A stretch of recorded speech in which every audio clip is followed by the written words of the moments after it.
नमस्कार, मैं Gita घाड़ी। Smart plus bulletin के आज के समाचार में आपका स्वागत। अब नजर डालते हैं आज की सुर्खियों पर।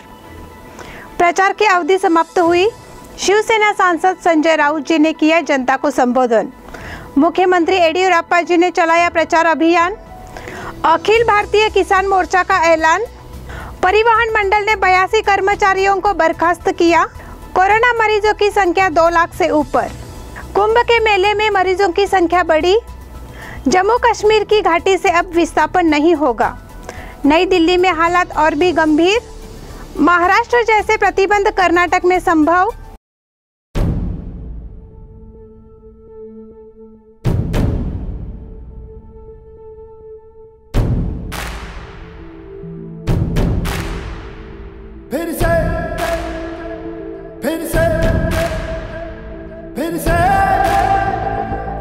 फिर से उछला लहू नसों में, फिर से मचला जुनून रगों में, फिर से झूमा गगन तिरंगा, फिर से दिल हुआ मस्त मलंगा। फिर से फिर से फिर से फिर से लोहा हुआ इरादा, फिर से करते हैं हम वादा, भर देंगे हुंकारा, फिर से जीतेंगे हम यारा, फिर से जीतेंगे हम यारा, फिर से। अब देखते हैं विस्तृत समाचार। लोकसभा उपचुनाव के लिए आने वाले शनिवार 17 अप्रैल को मतदान होने वाला है। इसीलिए प्रचार की अवधि गुरुवार की शाम को खत्म हो गई। पिछले 15 दिनों से चल रहे रण संग्राम की पूर्ति अब हो चुकी है। इसीलिए अब मतदाताओं से सीधे संपर्क करने के लिए उम्मीदवार निकल पड़े हैं। उम्मीदवारों ने अपने क्षेत्र में कई जगहों पर प्रचार सभा और रैलियां चलाई है। कई जगह सभाएं संपन्न हुई है। राष्ट्रीय स्तर के नेताओं ने प्रचार में हिस्सा लिया है। अब मतदान की ओर सबकी नजरें टिकी है। शिवसेना सांसद संजय राउत जी ने किया जनता को संबोधन। शिवसेना के सांसद संजय राउत जी ने बुधवार की शाम को बेलगाम में प्रचार सभा में हिस्सा लिया, जिसमें उन्होंने मतदाताओं को महाराष्ट्र एकीकरण समिति के उम्मीदवार शुभम शेळके को जिताने का आह्वान किया। यहाँ के संयुक्त महाराष्ट्र चौक में उन्होंने सभा में संबोधित किया। उनके साथ सांसद धैर्यशील माने जी, कोल्हापुर के शिवसेना जिला प्रमुख विजय देवणे जी और अन्य नेता भी शामिल हुए थे। इस सभा में जनसमूह बड़ी संख्या में शामिल हुआ था। 105 हुतात्मे, 69 सीमा बांधवांचे हुतात्मे हे वरून आपल्यावरती पुष्पवृष्टी करतायत, आपल्याला सुरक्षा कवच देतायत। एक लक्षात घ्या, दर्शनचा विजय हा 105 हुतात्म्यांना दिलेली सगळ्यात मोठी आपली भेट असते। शिवसेनेने 69 हुतात्मे दिले। मुख्यमंत्री येडियुरप्पा जी ने चलाया प्रचार अभियान। राज्य के मुख्यमंत्री BS येडियुरप्पा जी ने भाजपा की उम्मीदवार मंगला अंगड़ी जी का प्रचार अभियान चलाया। गुरुवार की सुबह उन्होंने शहर के रास्तों पर प्रचार रैली में हिस्सा लिया। इस रैली की शुरुआत छत्रपति शिवाजी उद्यान से हुई। बाद में यह रैली शहर के दक्षिण क्षेत्र में निकली, जिसमें स्वयं मुख्यमंत्री येडियुरप्पा जी के साथ पूर्व मुख्यमंत्री जगदीश शेट्टर, अन्य मंत्रीगण, विधायक अभय पाटिल, अनिल बेनके और कई नेता कार्यकर्ता बड़ी संख्या में शामिल हुए थे। अखिल भारतीय किसान मोर्चा का ऐलान। बेलगाम लोकसभा उपचुनाव के बारे में अखिल भारतीय किसान मोर्चा ने अपना ऐलान जारी किया है। किसानों पर अन्याय करने वाले कोई भी राजनीतिक पार्टी को अपना समर्थन नहीं दिया जाएगा, ऐसा इस मोर्चा का ऐलान है।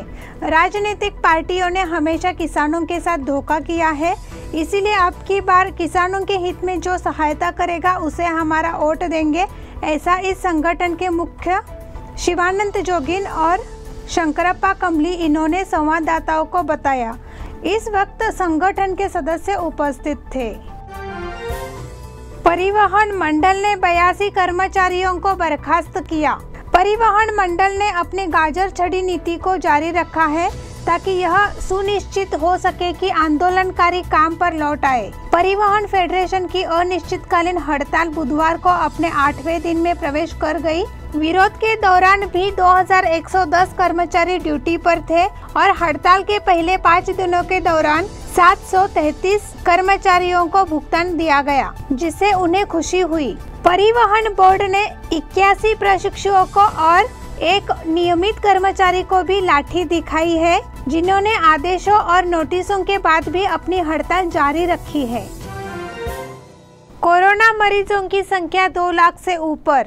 देश भर में पिछले 24 घंटों में कोरोना वायरस के 2,739 नए मामले सामने आए हैं, जबकि 1038 मरीजों की मौत हुई है। इसके साथ ही पॉजिटिव मामलों की संख्या बढ़कर 1,40,74,564 हो गई है, जबकि मौतों का कुल आंकड़ा बढ़कर 1,73,123 हो गया है। स्वास्थ्य विभाग के आंकड़ों के मुताबिक देश में एक्टिव मामलों की कुल संख्या 14,71,877 है और डिस्चार्ज हुए मामलों की कुल संख्या 1,24,29,564 है। कुंभ के मेले में मरीजों की संख्या बढ़ी। कुंभ के मेले में मरीजों की संख्या दिन ब दिन बढ़ती जा रही है। कुंभ के मेले में कोरोना के 1200 से ज्यादा मामले सामने आए हैं। हरिद्वार के चीफ मेडिकल ऑफिसर डॉक्टर यश के झा ने बताया कि 10 अप्रैल से 13 अप्रैल के बीच 3 दिनों में 1278 लोग कोरोना पॉजिटिव पाए गए, जबकि 13 और 14 अप्रैल की रिपोर्ट आनी बाकी है। वहीं बुधवार को शाही स्नान में करीब 14 लाख लोगों ने आस्था की डुबकी लगाई। मेलाधिकारी दीपक रावत ने बताया कि कोरोना वायरस संक्रमण के मद्देनजर जिला स्वास्थ्य विभाग तथा मेले से जुड़े अन्य एजेंसियों के माध्यम से प्रतिदिन लगभग 50,000 जांचें हो रही है। जम्मू कश्मीर की घाटी से अब विस्थापन नहीं होगा। भविष्य में घाटी से कश्मीरी पंडितों का विस्थापन नहीं होगा, ऐसी उम्मीद राष्ट्रीय स्वयंसेवक संघ के सरकार्यवाह दत्तात्रेय होसबाले ने जताई। घाटी से विज्ञापन के 3 दशक बाद पहली बार कश्मीरी हिंदुओं ने हिंदू नववर्ष को शौर्य दिवस के रूप में मनाया, तो राष्ट्रीय स्वयंसेवक संघ के सरकार्यवाह दत्तात्रेय होसबाले ने उनका मनोबल बढ़ाया है। नई दिल्ली में हालात और भी गंभीर। कोरोना की मार से दिल्ली को बचाने के लिए दिल्ली सरकार ने वीकेंड पर कर्फ्यू लगाने का फैसला किया है। दिल्ली के मुख्यमंत्री अरविंद केजरीवाल जी ने एक प्रेस कॉन्फ्रेंस में दिल्ली में वीकेंड कर्फ्यू का ऐलान किया। उन्होंने कहा कि शादियों को कर्फ्यू पास मिलेंगे और जरूरी सेवाओं से जुड़े लोगों को भी कर्फ्यू पास दिए जाएंगे। मॉल, जिम, स्पा, ऑडिटोरियम बंद किए जा रहे हैं। वीकली मार्केट एक जोन में एक बार ही लगेगा।